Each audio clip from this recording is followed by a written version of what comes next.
Então, você escreveu aí que a dúvida específica na questão de condições naturais de contorno relacionado aí ao problema do cone. Muito bem. Esse aqui. Ok. Alguma questão específica nesse problema ou você não entendeu nada em geral? Beleza. Tranquilo, Tiago. Então, eu vou resgatar o slide de condições naturais de contorno, vou dar uma passadinha no exemplo anterior que a gente apresentou em sala, e aí a gente vai para esse exemplo que tem aí uma complexidade geométrica aí um pouquinho maior, né? Bom, então, vamos aqui resgatar a ideia das condições naturais de contorno, né? Por que a gente precisa dessas condições naturais de contorno? Nós precisamos delas porque nas nossas equações governantes, nós temos as equações diferenciais de equilíbrio, que elas só vão apresentar solução de um problema específico na hora que eu fizer referência a essas condições de contorno naturais. Então, as equações diferenciais de equilíbrio são equações diferenciais que envolvem os componentes do tensor de tensão, né? Esses componentes têm relação com o vetor de tensão em qualquer ponto em relação a qualquer direção de vizinhança. Quando a gente está analisando aqueles pontos do objeto estrutural que estão na fronteira desse objeto estrutural, mas na fronteira sobre a qual a gente está aplicando as nossas ações externas de forças distribuídas por unidade de superfície. Então, nessa região, eu já tenho conhecimento prévio de uma restrição envolvendo aqueles componentes do tensor de tensão desses pontos. Pela equação de Cauchy, a gente viu que em qualquer ponto, para qualquer direção de vizinhança, o vetor de tensão é dado pelo produto da transposta da matriz representativa do tensor de tensão multiplicado pelo vetor unitário que diz a direção de vizinhança. Quando a gente está num ponto material, né, quando a gente está num ponto material do nosso objeto estrutural, vou pegar aqui, né, a gente está na fronteira lá do meu objeto estrutural, está num ponto dessa fronteira, né, e por ele pertencer a essa fronteira do objeto estrutural, existe, né, aqui um vetor unitário saindo dessa superfície. A gente conhece isso em cima da geometria do objeto estrutural. Então, nesse ponto, para essa direção de vizinhança, o vetor de tensão, que é dado de forma geral pela equação de Cauchy como sendo sigma transposto n, esse vetor de tensão para essa direção, ela vai assumir o valor de força de superfície que eu estou prescrevendo nessa região da superfície limitante do meu objeto estrutural. Então, ele vai criar algumas restrições, algumas condições que precisam ser atendidas para os diversos componentes desse tensor de tensão, desse ponto material. Porque quando eu desenvolver essa expressão aqui, eu vou ter a participação dos componentes do tensor de tensão, pré-multiplicando componentes desse vetor unitário saindo do meu objeto estrutural, e essas combinações elas serão iguais aos componentes do vetor de tensão que eu estou prescrevendo na fronteira desse objeto estrutural. Então, essa é a lógica das condições naturais de contorno para que o meu problema estrutural entenda que nós estamos analisando um objeto estrutural que tem certas forças distribuídas aplicadas em uma parte, né, da superfície limitante desse objeto estrutural. Essa porção é o que a gente aqui chamou de gama sigma. Bom, então, para essa região, eu vou precisar descrever geometricamente que porção é essa da superfície limitante do objeto estrutural e qual é o valor do vetor de tensão que está sendo prescrito nessa região.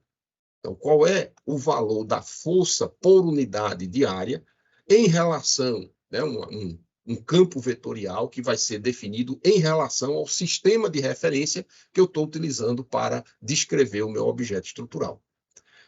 Nesse primeiro problema aqui, né, nós tínhamos como objeto estrutural esse paralelepípedo, que se encontra apoiado aqui nessa base, né, apoiado aqui nesse plano desenhado aqui em cinza, e que está submetido, quer dizer, nessa região aqui de baixo, a gente tem, pelo paralelepípedo estar apoiado nessa região, nesses pontos da superfície limitante do objeto estrutural, que nós conhecemos a priori, são os deslocamentos.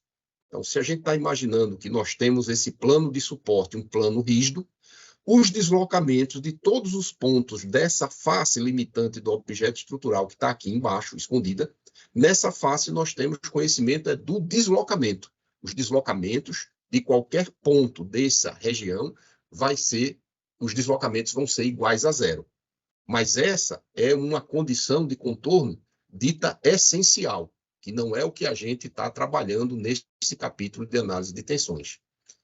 Nas outras 5 faces do paralelepípedo, as 4 faces laterais e a face superior, nós temos, ao observar, né, o ambiente em que esse objeto estrutural ele se encontra, a gente identifica, né, quais são as forças de superfície aplicadas nessas cinco faces.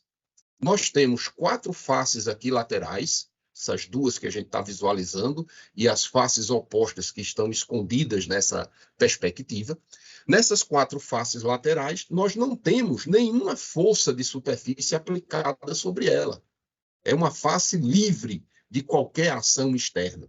Então, nessa região, se eu não tenho nenhuma força de superfície aplicada, o vetor de tensão que eu vou prescrever como condição natural de contorno vai ser um vetor nulo. Nessa face superior, nós imaginamos aqui que essa face ela está submetida a um carregamento uniformemente distribuído em toda essa superfície, que foi gerado esse carregamento dividindo o peso de um objeto que estaria apoiado sobre essa superfície aqui de cima, o peso dele dividido pela área da região de transferência, que é a área desse quadrado. Esse BH que está aqui no denominador é justamente a área dessa face superior. Então, peguei o peso do objeto, dividi pela área, criei uma força de superfície. Essa força de superfície ela é conhecida no pontapé inicial da análise desse objeto estrutural. Essa força de superfície, né, imaginando que o campo gravitacional está aqui na direção Y, sentido negativo, essa força ela vai agir de cima para baixo, na direção do eixo Y, né, ou seja, vai apontar no sentido negativo do eixo Y, e a magnitude dessa força de superfície é dada pela razão do peso do objeto dividido por essa área de transferência. Então, nessa face aqui de cima, a gente tem conhecimento de uma força por unidade de área que está sendo aplicada e a gente tem conhecimento da magnitude, da direção, do sentido. Então, nessa face aqui de cima, a gente também vai fazer uma prescrição da condição natural de contorno. Muito bem. Então, as faces que eu tenho que descrever essa condição natural de contorno são as 4 faces laterais e a face superior. Maravilha. Por que eu precisei apresentar essas condições naturais de contorno em 5 etapas? Eu precisei fazer essa descrição das condições de contorno em 5 etapas, pelo fato de eu não ter como, geometricamente, descrever toda essa região através de uma única descrição matemática. Nós temos 5 planos aqui independentes. Então, esses 5 planos, nós não temos como descrever geometricamente através de uma única descrição matemática. Então, não conseguindo descrever por meio de uma única descrição matemática, a gente vai ter que subdividir essa descrição matemática em quantas partes serão necessárias. Como nós temos aqui 4 faces laterais e uma face superior, nós vamos precisar de 5 etapas para a descrição dessas geometrias. Então, o que a gente tem aqui, né, na face esquerda, que é a face que está aqui escondida, apontando no sentido negativo x. Então, todos os pontos desse retângulo que está aqui escondido, né, cujo vetor unitário normal saindo dessa região é o vetor -1, 0 e 0. Então, todos esses pontos aqui de trás, a gente tem a garantia de que a coordenada x deles é igual a 0, e as coordenadas y e z vão varrer os limites dessa região retangular. A coordenada y vai varrer desde 0 até v, e a coordenada z de 0 até h. E nessa face, como é uma face livre dessa força de superfície, a gente impõe que o vetor de tensão dessa região é igual a 0, porque eu não tenho força de superfície diferente de 0 aplicada nessa região. Por isso que esse vetor de tensão foi prescrito com o vetor nulo. E a gente vai fazendo isso para todas as outras 3 faces laterais, a face direita, que é que mudou da face esquerda para a face direita, que na face direita, todos esses pontos que estão aqui, eles apresentam a coordenada x, não 0, mas sim a cota b, já que eu estou com essa face aqui caminhando na direção positiva x. Então, nós temos a descrição geométrica de todos os pontos dessa região e a prescrição do vetor de tensão nessa face. Então, como é uma face livre de força de superfície, a gente tem esse vetor de tensão também igual a 0. As outras faces laterais, né? A face do verso, que é a face que está lá escondida aqui atrás, perpendicular à direção z. Nos pontos lá de trás, nós temos a coordenada x, é um retângulo que está lá atrás. A coordenada x vai variar de 0 até b, que é essa cota aqui na direção x. Na direção y, de 0 até v, onde v é essa cota na direção y. E na direção z, todos os pontos da face lá de trás têm aqui, né, a face do verso, né? Todos os pontos lá de trás da face do verso têm a coordenada z igual a 0. Mais uma vez, trata-se de uma face que não tem nenhuma força de superfície aplicada sobre ela. Face lateral, essa face lateral aqui do verso. Então, eu descrevi geometricamente os pontos dessa face e fiz a prescrição do vetor de tensão nessa face. O vetor de tensão para todos os pontos dessa face que atendem a essas restrições aqui, esse vetor de tensão é igual ao vetor nulo, certo? Igual ao vetor nulo. De forma semelhante, para a face aqui da frente, então o que mudou em relação à face do verso é que a coordenada z agora é essa cota h, todos os pontos dessa face aqui da frente, o x de 0 a b, o y de 0 a v e o z igual a essa cota h. E mais uma vez, como é uma face livre de força de superfície, o vetor de tensão prescrito nessa face é igual ao vetor nulo. E, por fim, a face lá de cima, né, em que nós temos essa força de superfície uniformemente distribuída, né, na direção y, no sentido negativo y. Então, a gente primeiro faz a descrição geométrica dos pontos dessa face superior, coordenada x de 0 a b, coordenada y fixa aqui, todos os pontos dessa face superior é a coordenada y igual a v, e a coordenada z, todos os pontos aqui tem essa coordenada z variando de 0 até h. Muito bem. E aí vem a prescrição desse vetor de tensão. Então, como eu tenho uma força de superfície nessa direção vertical apontando para baixo, essa direção vertical é a direção y, e já que ele está apontando para baixo, ele está apontando no sentido negativo y. Então, por conta disso, esse vetor de tensão só tem o componente y diferente de 0, e esse componente é igual a menos Wzinho, onde esse Wzinho é essa taxa da força uniformemente distribuída, calculada como sendo a razão entre o peso do objeto que estava apoiado aqui em cima e a área da superfície aqui retangular superior. Bom, o que é que vai mudar em relação a esse novo problema? Mudou aí que eu tinha um outro ambiente, né, um outro objeto estrutural, saiu do formato, né, de um paralelepípedo para um formato aí de um cone, e esse objeto ele está, né, imerso aí no ambiente, né, está sendo dito aqui, né, fixado no fundo do plano de um reservatório. Ou seja, a gente está imaginando que existe aí uma camada de um fluido, né, dentro desse reservatório, e esse objeto está encravado lá no fundo recebendo, né, na superfície limitante, na porção da superfície limitante desse objeto estrutural, que se encontra em contato com a massa fluida, ele está recebendo ali a pressão hidrostática. Né? Qualquer objeto, né, imerso numa massa fluida, ele recebe, no ponto, uma pressão hidrostática, né, que é calculada, se a gente está no fluido em equilíbrio estático, essa pressão hidrostática ela atua perpendicular à superfície do objeto, no ponto em análise, tentando entrar nesse objeto, e a magnitude dessa pressão é o peso específico do fluido vezes a profundidade desse ponto, né, em relação à superfície livre desse fluido. São os conhecimentos, né, básicos aí de hidrostática, né, de corpos imersos aí em massas fluidas, né, corpos imersos em massas fluidas. Muito bem. Então, está aqui o objeto com esse formato de um cone. Então, lembrando, ele está fixado no fundo plano de um reservatório. Então, esse cone, ele tem, né, essa face plana aqui inferior, que é um círculo, né, e tem essa face, né, curva aqui, correspondente aqui a esse formato que vai saindo, né, da base do reservatório até o topo aí desse cone. Tá? Muito bem. Eu estou, para a gente poder caracterizar geometricamente este objeto estrutural, a gente vai precisar dessas duas cotas.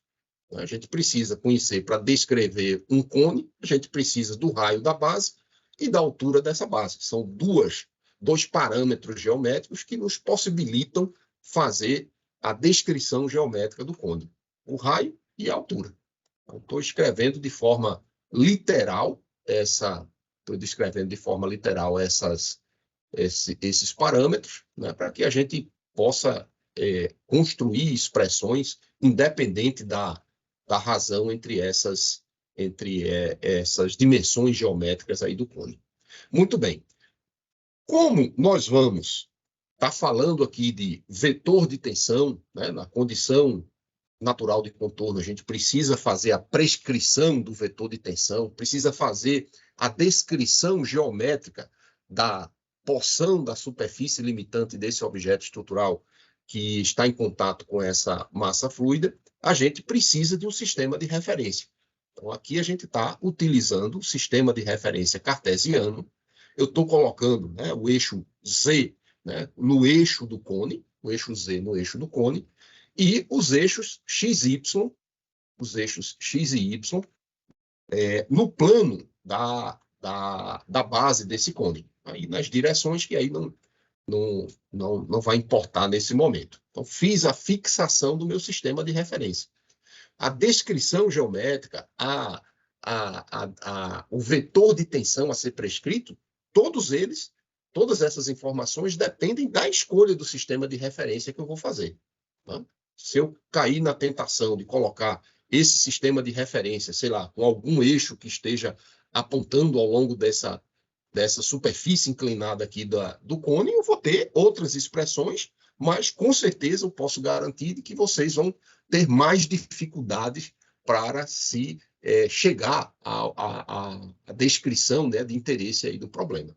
Então, em se tratando dessa forma geométrica de um cone, o sistema de referência mais bem-vindo possível seria esse sistema de referência que tem um dos eixos, né, ao longo do eixo do próprio cone. Tranquilo?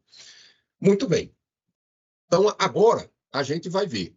Nós temos duas faces aqui envolvidas. Tem a face circular da base do cone e tem essa face curva lateral.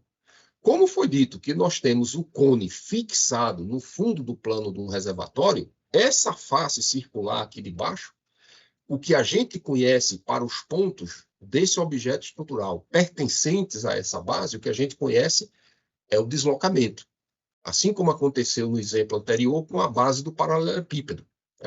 O paralelepípedo estava fixado naquele plano horizontal. De forma semelhante, a base desse cone está fixado no fundo plano de um reservatório.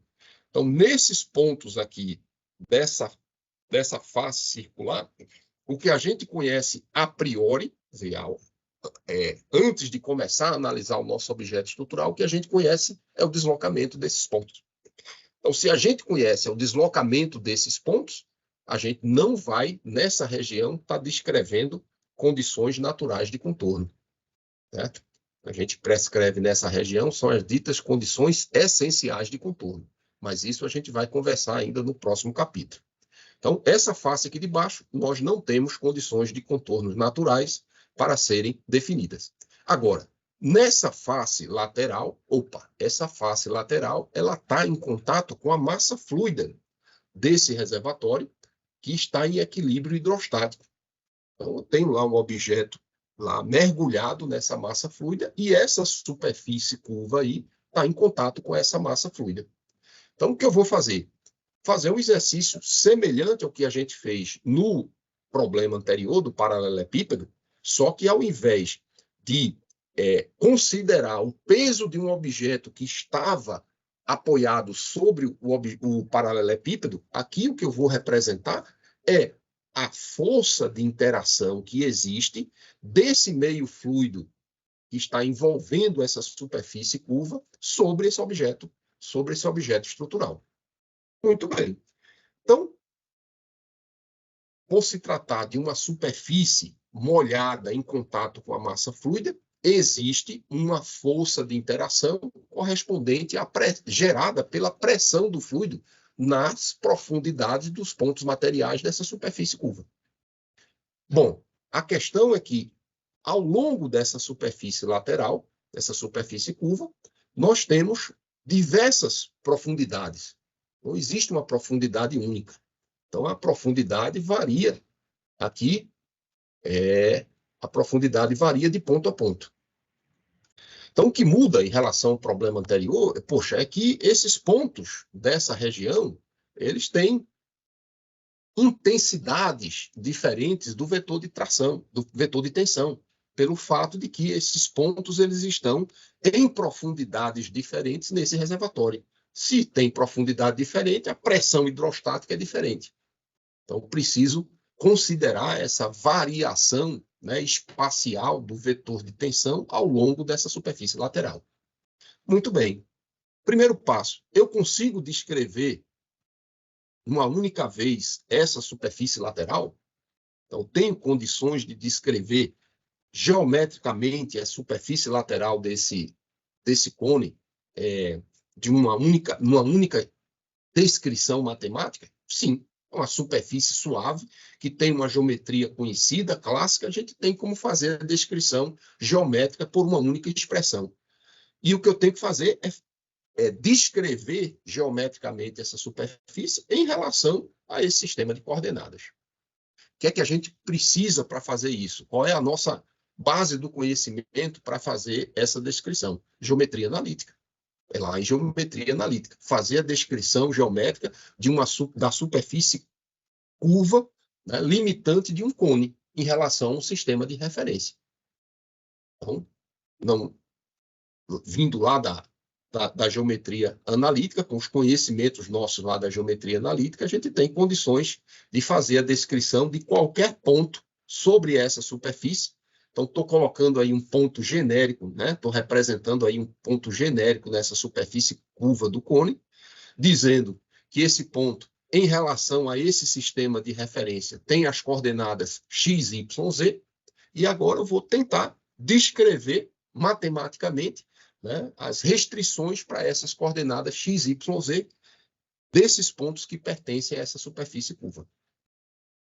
Então, estou aqui fazendo uso, né, de uma projeção desse ponto, né, uma projeção no eixo do cone, fazendo aqui a projeção no eixo do cone. Então, nós temos aqui, né, essa cota aqui seria a mesma cota Z desse ponto de cá, e eu tenho a projeção desse ponto no plano XY, aqui embaixo.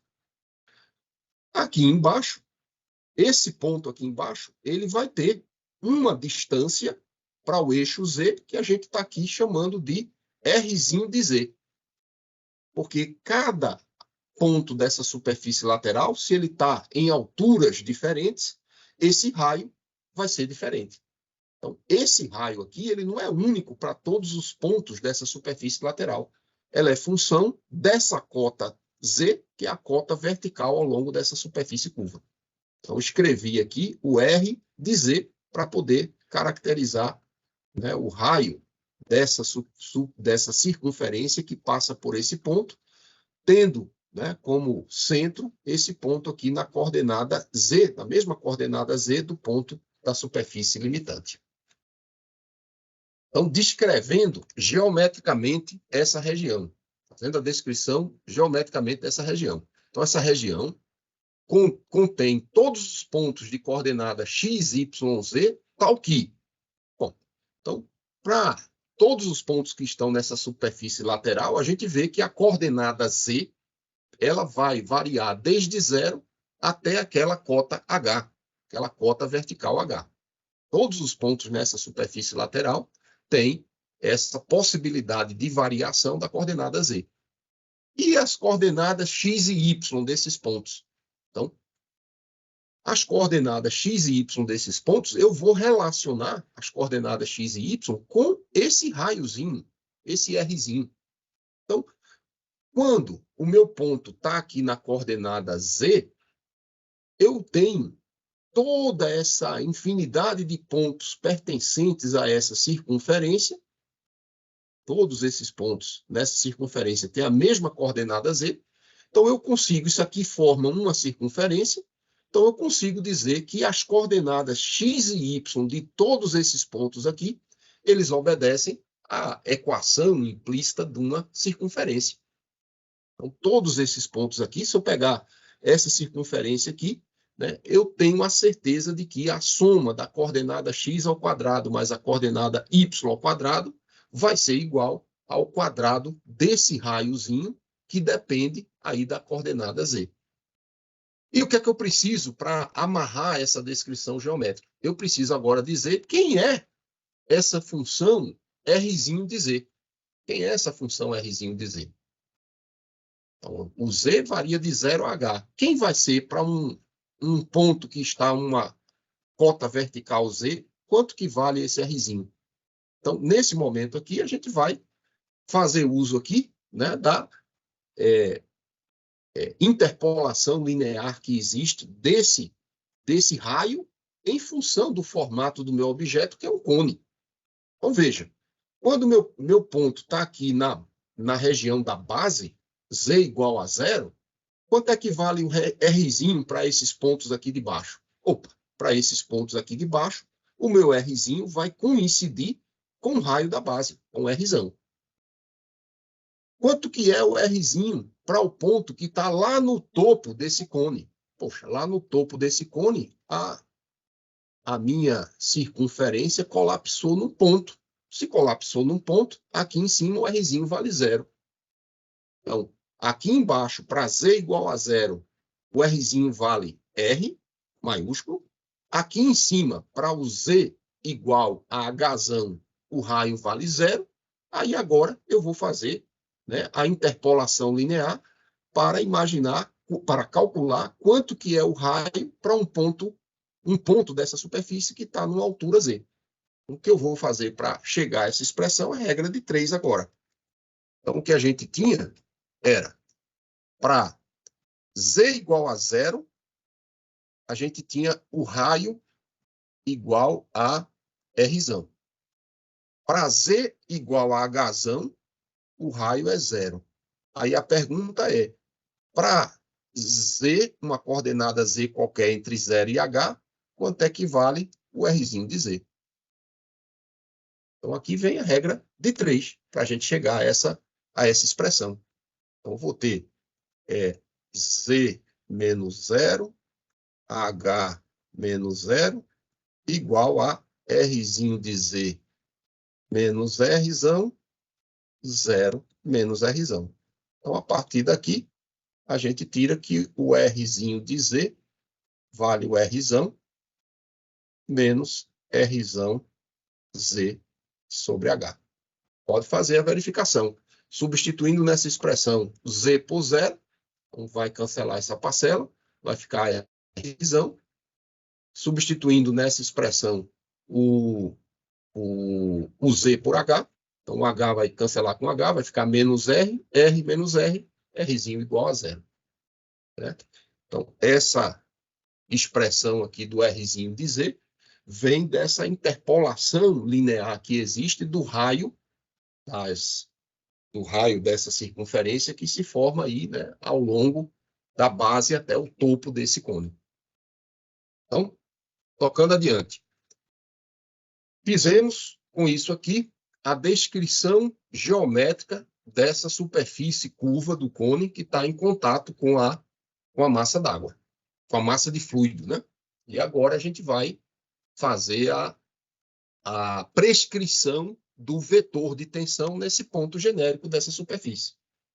Prescrição do vetor de tensão para esse ponto genérico dessa superfície. Então, aí a gente vai precisar do resgate de hidrostática. Né, de hidrostática. Então, nesse ponto submerso, uma determinada profundidade, a gente quer encontrar esse vetor de tensão. Aí, qual é o conhecimento prévio que a gente tem? Em qualquer superfície molhada, né, em qualquer ponto de uma superfície molhada, imersa aí, né, numa massa fluida, que tem um determinado peso específico, e esse ponto se encontra a uma determinada profundidade, a gente tem a ideia de que existe ali uma tendência desse fluido empurrar o ponto material para dentro, né, do objeto, mergulhado, imerso nesse fluido, na direção perpendicular a essa superfície limitante desse objeto. E a magnitude dessa pressão vai ser dada pelo produto do peso específico do fluido vezes a profundidade que esse ponto se encontra em relação à superfície livre dessa massa fluida. Então, esse vetor de tensão, a gente pode escrever esse vetor de tensão que está aqui entrando no meu objeto por esse ponto, perpendicular a essa superfície cônica nesse ponto, eu posso escrever esse vetor de tensão como sendo a magnitude desse vetor de tensão, que tem a relação direta aí com a pressão hidrostática nessa profundidade, multiplicado por esse vetor unitário que tem a mesma direção e sentido desse vetor T que está tentando aqui entrar nesse objeto perpendicularmente a esse objeto nesse ponto aí de interesse. Então, nesse problema, o vetor de tensão é normal à superfície cônica no ponto em pauta, apontando no sentido de entrada no sólido, e cuja magnitude, que seria aqui a variável T, corresponde à pressão hidrostática na profundidade do ponto em pauta. Tranquilo até aí? Alguma dúvida nessa explicação? Então, aqui vem lá da hidrostática. Né? Vem lá da hidrostática essa ideia, né, da interação, né, da massa fluida com uma superfície, né, de um objeto estrutural que está mergulhado sobre ela. Muito bem. Então, a magnitude desse vetor de tensão corresponde aqui à pressão hidrostática nessa profundidade. Como é que a gente calcula a pressão hidrostática?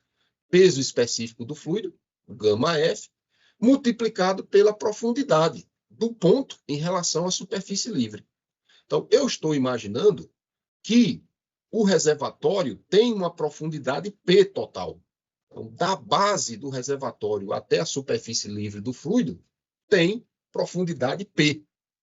Agora, a gente precisa da profundidade do ponto, né, desse ponto genérico que a gente está aqui com interesse. Então, a profundidade desse ponto aqui vai ser a profundidade total do reservatório, da base até a superfície livre, descontada dessa cotazinha aqui do ponto material até a base do reservatório. Então, essa cota vertical do ponto até a base do reservatório, a gente associou aqui a coordenada Z.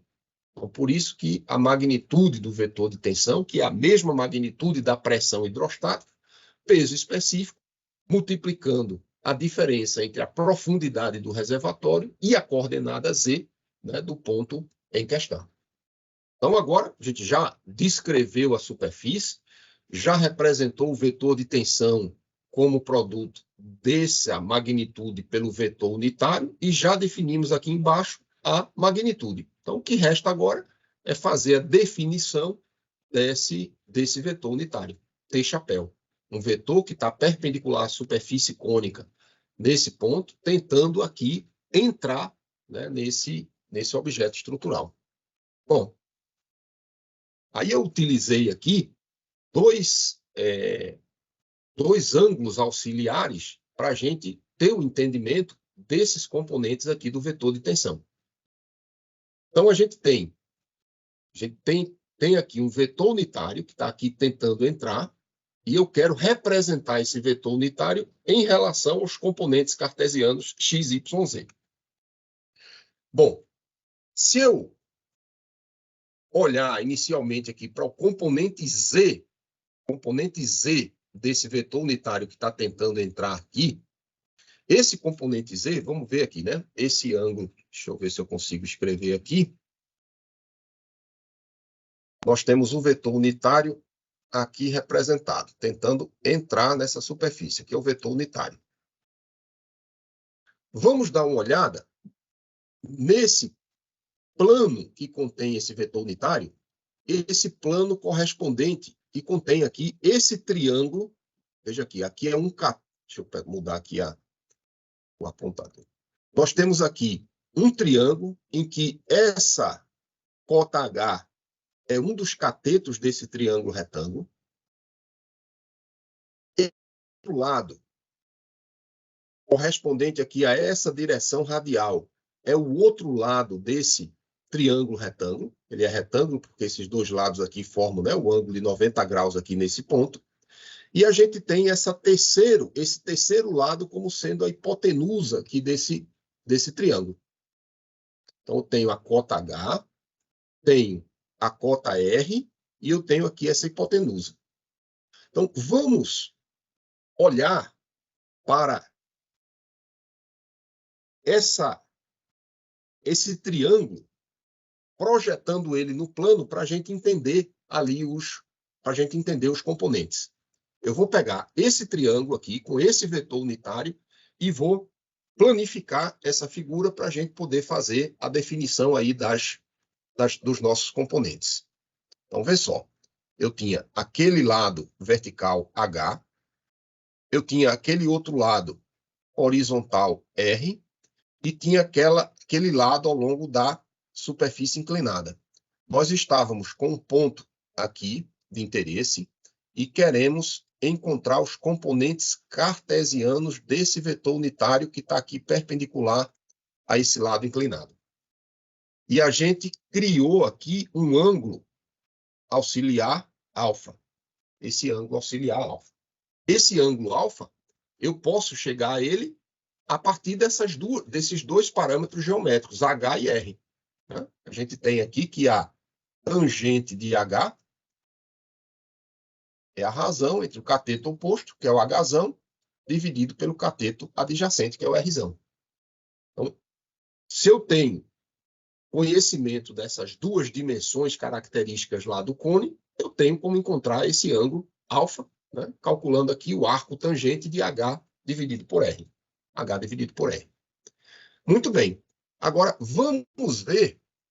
O eixo Z está correndo aqui para cima, né? O eixo Z está correndo aqui para cima. Então, vamos ver onde que esse ângulo alfa ele se encontra aqui na proximidade aqui do meu vetor unitário. Então, esse ângulo alfa é o ângulo entre a direção inclinada e a direção horizontal. Então, aquele ângulo alfa ele se replica aqui nesse vértice. Se replica aqui nesse vértice. Se ele replica aqui nesse vértice, ele corresponde aqui a este ângulo alfa. Vamos dar uma olhada aí na figura para ver se vocês têm alguma dúvida em relação a essa orientação. O ângulo alfa a gente iniciou com ele aqui embaixo. Aí depois a gente iniciamos com ele aqui embaixo, calculamos ele a partir dessas cotas do cone, e eu estou trazendo ele aqui para a proximidade desse vetor unitário para que a gente possa entender aí as respectivas coordenadas cartesianas. Muito bem. Então, vamos tirar primeiro a coordenada Z daquele vetor unitário T chapéu. O T unitário, coordenada Z, aí eu vejo aqui na figura. Eu quero pegar essa cota unitária, aqui, e eu quero projetar ao longo da direção vertical.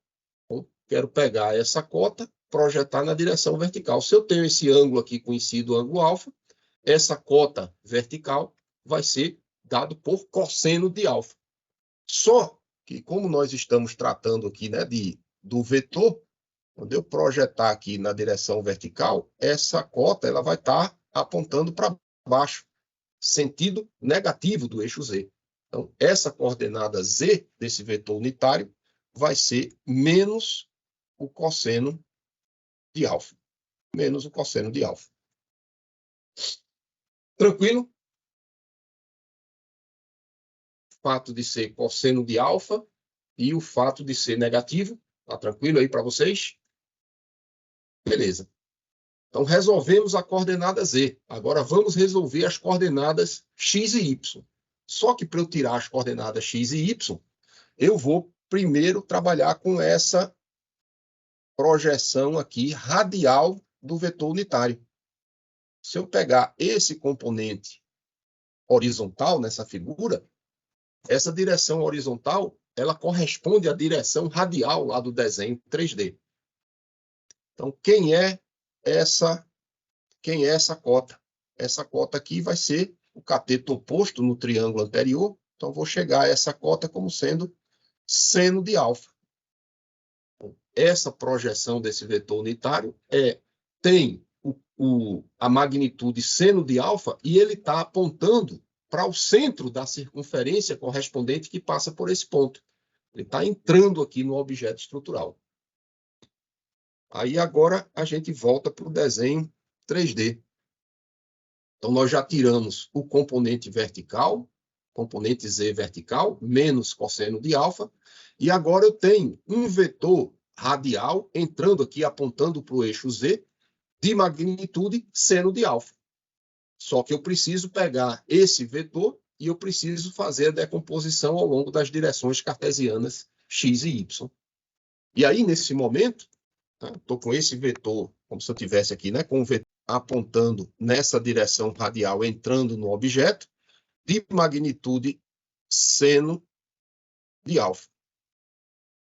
Como agora eu tenho esse ângulo beta aqui, esse ângulo auxiliar beta, para eu gerar os componentes cartesianos x e z, componente cartesiano eu vou projetar com cosseno de beta, é o que está aqui, cosseno de beta, projetando essa cota aqui, que seria seno de alfa, e o sinal negativo, porque na hora que eu pego esse vetor que está entrando e projeto na direção x, ele vai estar apontando no sentido negativo x. Então, por isso que vem esse sinal negativo aqui de fora. De forma semelhante, para projetar esse vetor na direção y, aqui pegando esse triângulo retângulo, eu vou usar o cateto oposto. Cateto oposto eu projeto com seno do ângulo beta. É o que está aqui. Está aqui na expressão, projeção do seno com seno de beta.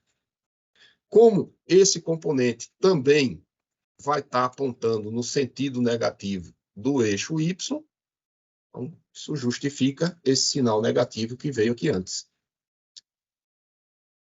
Menos seno de alfa, que era a magnitude desse vetor, vezes o seno de beta, que é para fazer a projeção ao longo do eixo y. Então, com isso, nós temos os três componentes cartesianos desse vetor unitário, que vai se juntar a essa expressão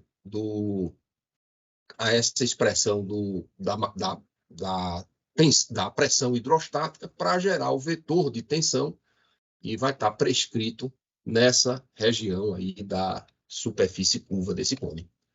Esse ângulo beta, a gente pode tirar ele a partir das coordenadas x e y do ponto. Se eu pegar aqui nesse plano, né, esse ponto tem coordenada x e y para formar aqui, né, os lados desse triângulo retângulo. Então, de forma semelhante, a gente pode calcular aquele ângulo beta, olhando aqui de cima, eixo Y, eixo X, aqui o ponto com as coordenadas, a projeção do ponto ali na base do cone. Então, tenho aqui as coordenadas Y e X e estou interessado aqui nesse ângulo beta.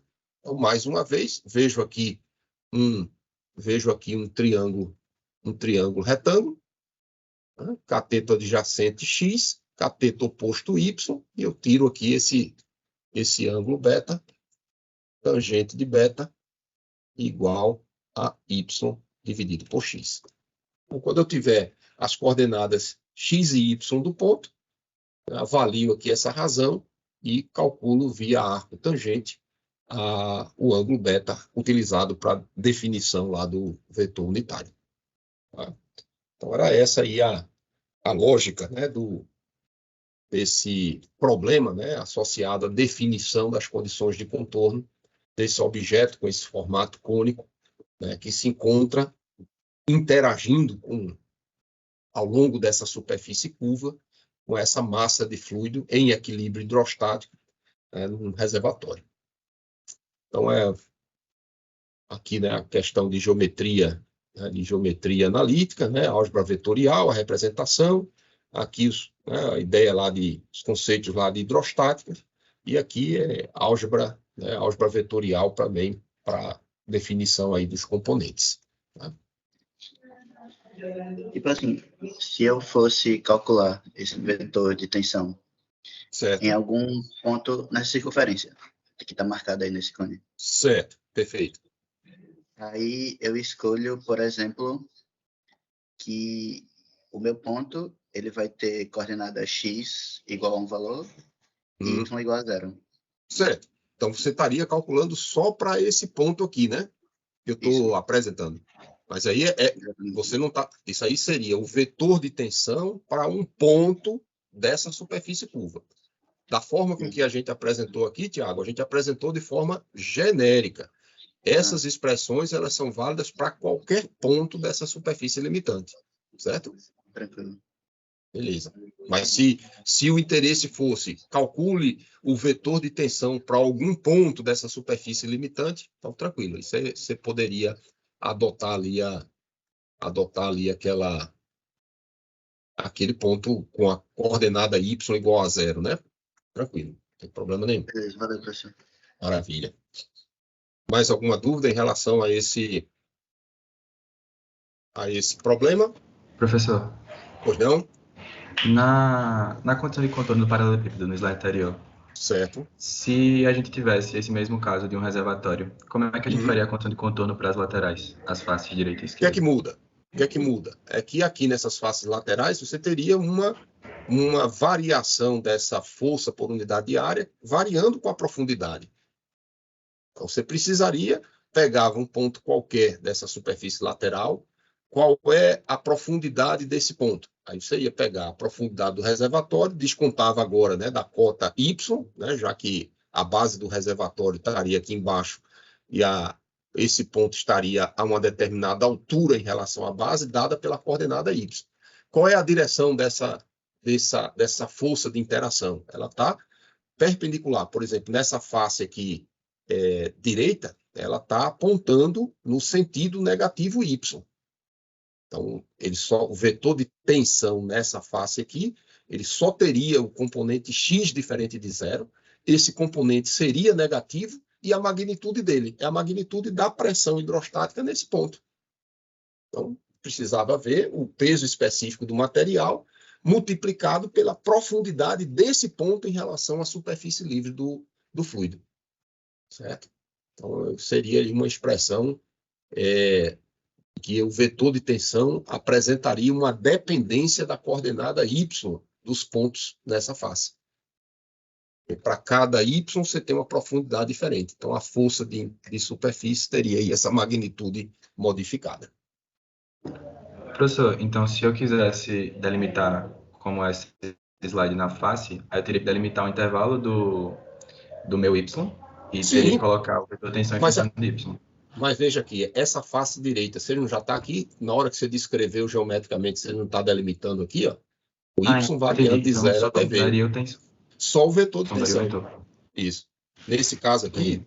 aí eu vou colocar aqui a expressão, e aí você depois faz a checagem. Né? O que você teria aqui, o seu vetor de tensão, ele teria só o componente x, seria negativo, gama f, multiplicado pela profundidade do reservatório menos a coordenada y do ponto. As coordenadas y e z, nesse caso, iguais a zero. Isso para essa face direita. Vê se faz sentido isso, José. Entendi. Beleza? Obrigado, professor. Ah, maravilha. Professor, tipo assim, é uma dúvida um pouco mais... não é sobre o assunto, é sobre convenção. Porque em algumas questões, tipo, que ele pede para mudar o sistema de coordenada que você usa, ele não afirma, ele só afirma o grau do ângulo. Tipo, gire o sistema de coordenadas 30 graus em torno do eixo X. Tem alguma direção específica, o sentido, se é anti-horário ou horário, ou tanto faz? Perfeito. Normalmente, quando a gente está num sistema tridimensional, e a gente faz referência assim, a ângulos de giro, Tiago, o que a gente faz é o seguinte, o ângulo de giro é positivo, então você usa a regra da mão direita, né? Deixa eu pegar aqui o PowerPoint, que aí fica o desenho mais fácil. Então, vamos supor aqui o sistema tridimensional, né? Está aqui com o eixo X, eixo Y, eixo Z. Aí, quando a gente diz, vamos girar esse sistema de referência de 30 graus em torno do eixo X. Então, a convenção que a gente usa é a convenção da regra da mão direita. Então, é como se com a mão direita, né, o seu dedão estivesse apontando para o eixo positivo X, né, e aqui estão os dedos aqui para esse sentido. Então, o ângulo positivo, você estaria girando dessa forma. Então, se não for dito, né, nada em relação a qual é o sentido de girar, é dessa forma que você usa. Regra da mão direita, colocou o dedão no sentido positivo do eixo, e aí você vai aplicar o ângulo de giro que foi especificado. Não sei se o desenho ficou claro aqui para entender. Veja, esse ângulo aqui, essa seta está passando nesse sentido aqui. Maravilha. Questão 15. O que é que está sendo pedido aqui na questão 15? O estado plano de tensão mostrado a seguir ocorre em uma barra fundida de alumínio, para o qual se conhece a tensão admissível à tração, de 69 megapascal, e a tensão admissível à compressão, de 206,9 megapascal. Verifique, usando o critério de Rankine, se ocorrerá a ruptura. Então, está sendo falado aqui de critério de resistência de Rankine. Então, lembrando do critério de Rankine. Vamos voltar aqui para os nossos slides. Então, no critério de Rankine, você diz que o material ele falha quando a maior tensão de tração ou a maior tensão de compressão ultrapassa um valor admissível de resistência. Então, todo o foco desse critério é voltado em cima da tensão normal, máxima e mínima. Então, a gente colocou aqui genericamente as duas retas admissíveis correspondentes, retas verticais admissíveis da tensão de tração e da tensão de compressão. Bom, quando a gente está aqui nesse desenho, a gente tem esse valor da tensão admissível com correspondente sinal. A gente vai trabalhar aqui em cima do plano, o plano das tensões normais e da tensão de cisalhamento. Então, a gente vai adaptar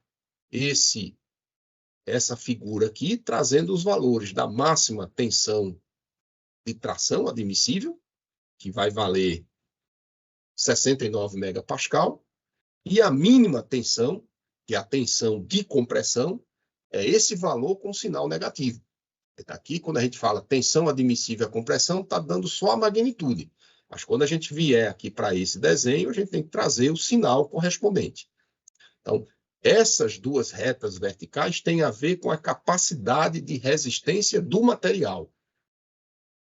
Esse tamanduá que está aqui desenhado tem a ver com o estado de solicitação.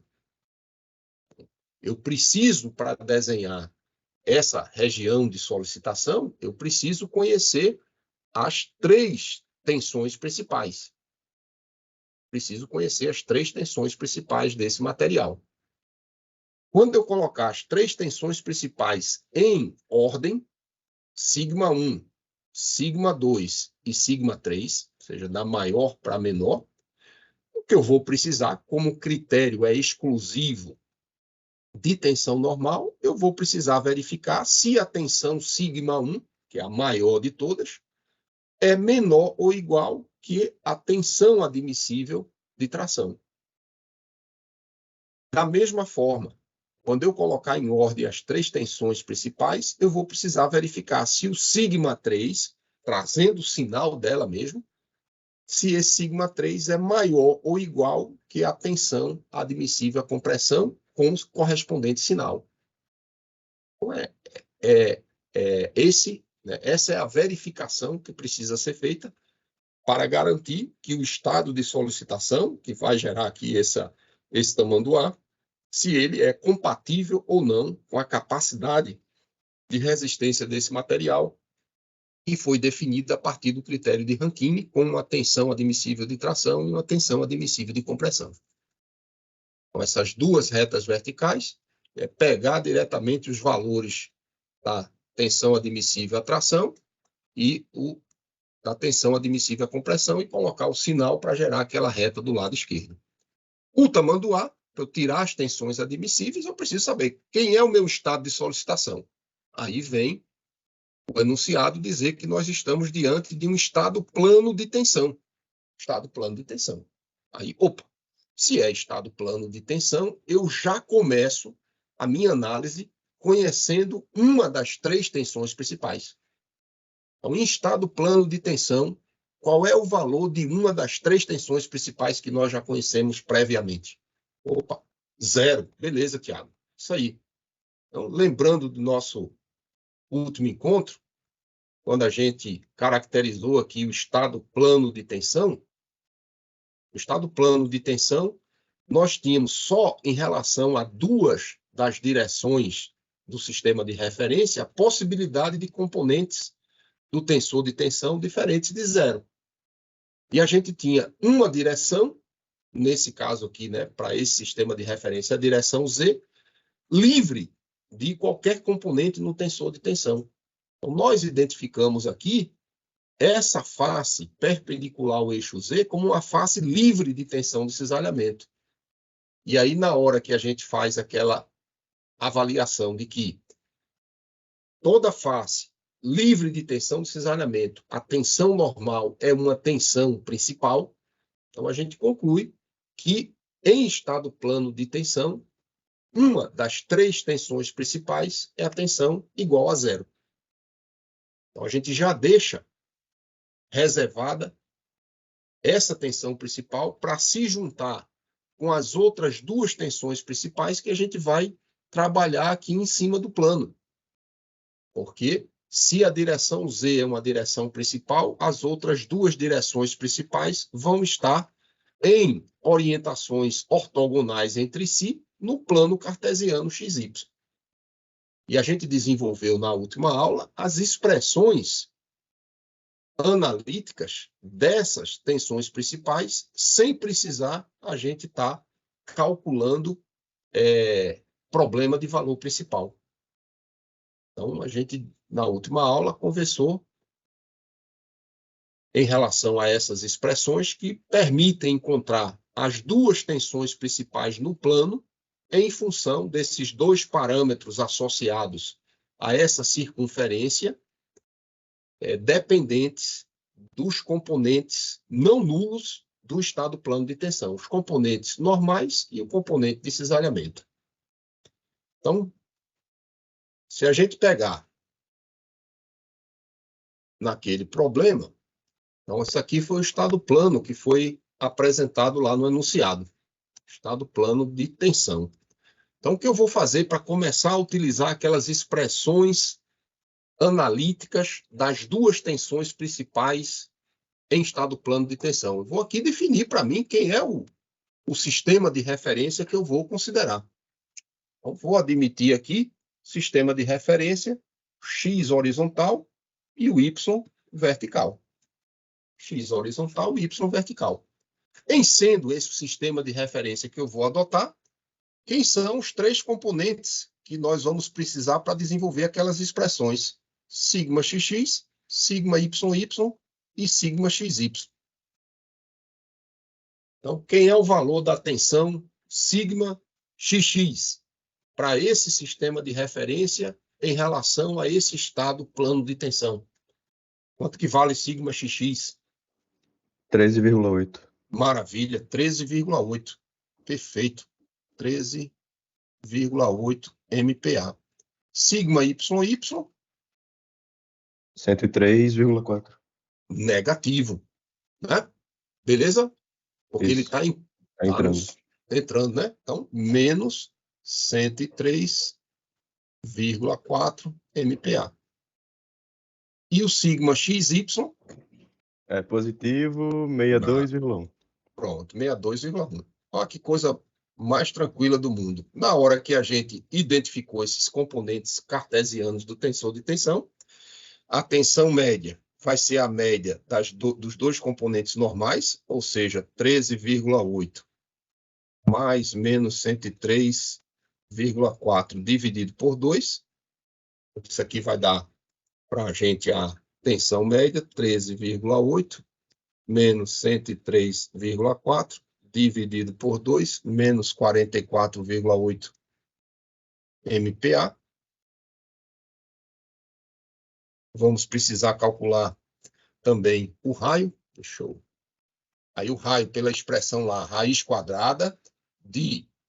Aí vem sigma xx, 13,8, menos sigma yy, então vai ficar agora mais 103,4, divide por 2, eleva ao quadrado, mais o sigma xy ao quadrado, 62,1 ao quadrado. Então, calculou aí, vou ter 13,8 mais 103,4, dividido por 2, elevou ao quadrado, somou com 62,1 ao quadrado, igual, tirou a raiz, chegou o raio de 85,4 MPa. Pronto. Com os valores da tensão média e do raio, a gente tem diretamente as duas tensões principais no plano. Tensão principal 1, sigma médio, menos 44,8, mais o raio, que foi de 85,4. E a segunda tensão principal no plano, tensão média, menos 44,8, menos o raio, menos 85,4. Então, aí nós vamos ter 85,4 menos 44,8. Primeira tensão principal, 40,6 MPa.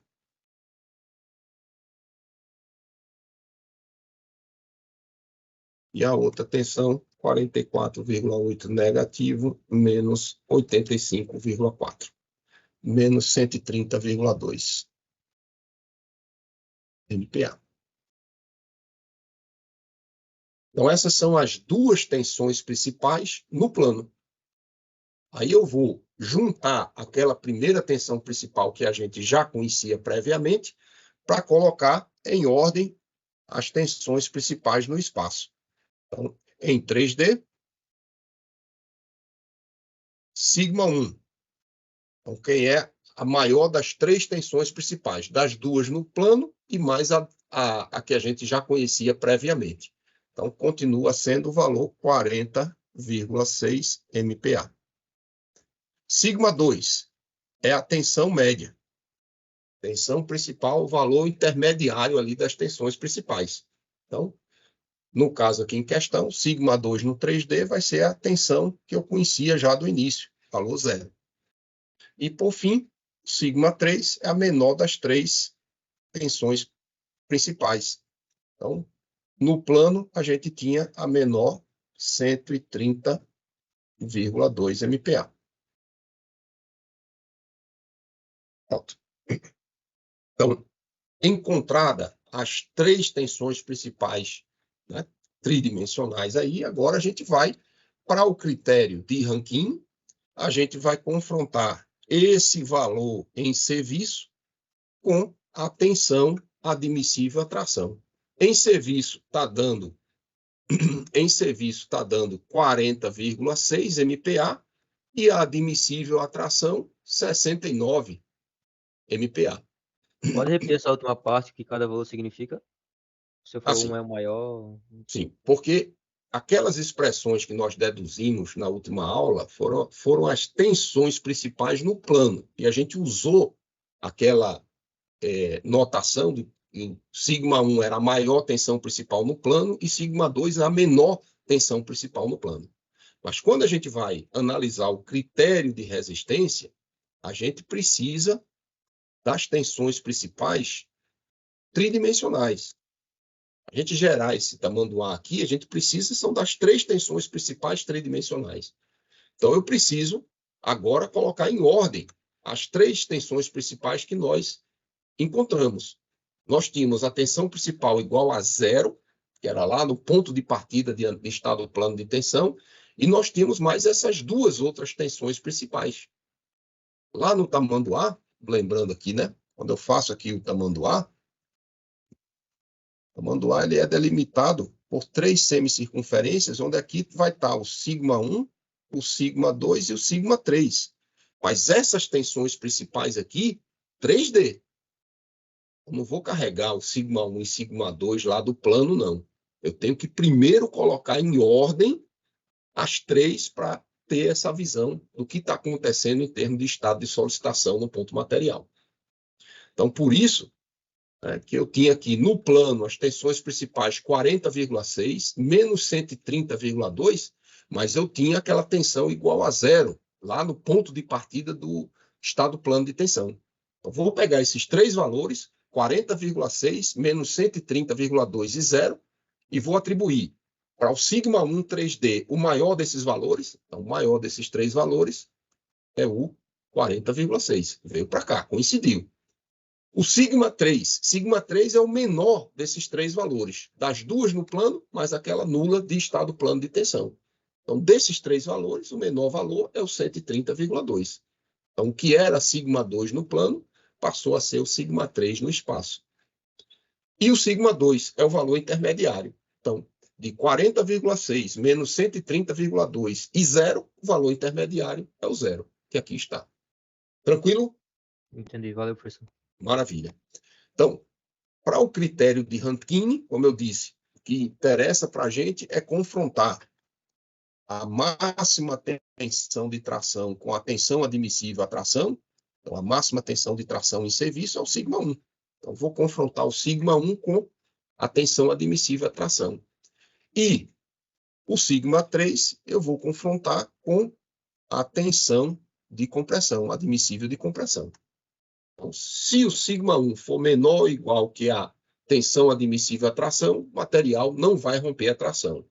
Se o σ3 for maior ou igual que a tensão admissível à compressão, mas a tensão admissível à compressão com sinal, se for maior ou igual a de serviço, o σ3, o material não vai romper a compressão.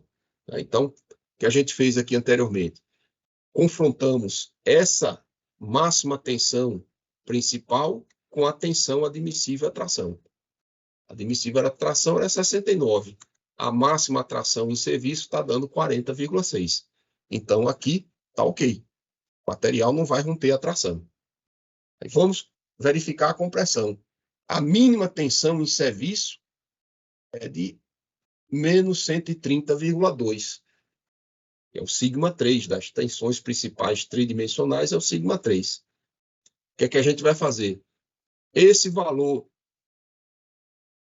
considerando o sinal, é maior ou igual que o valor da tensão admissível à compressão considerando o sinal, o valor da tensão admissível à compressão considerando o sinal é menos 206,2.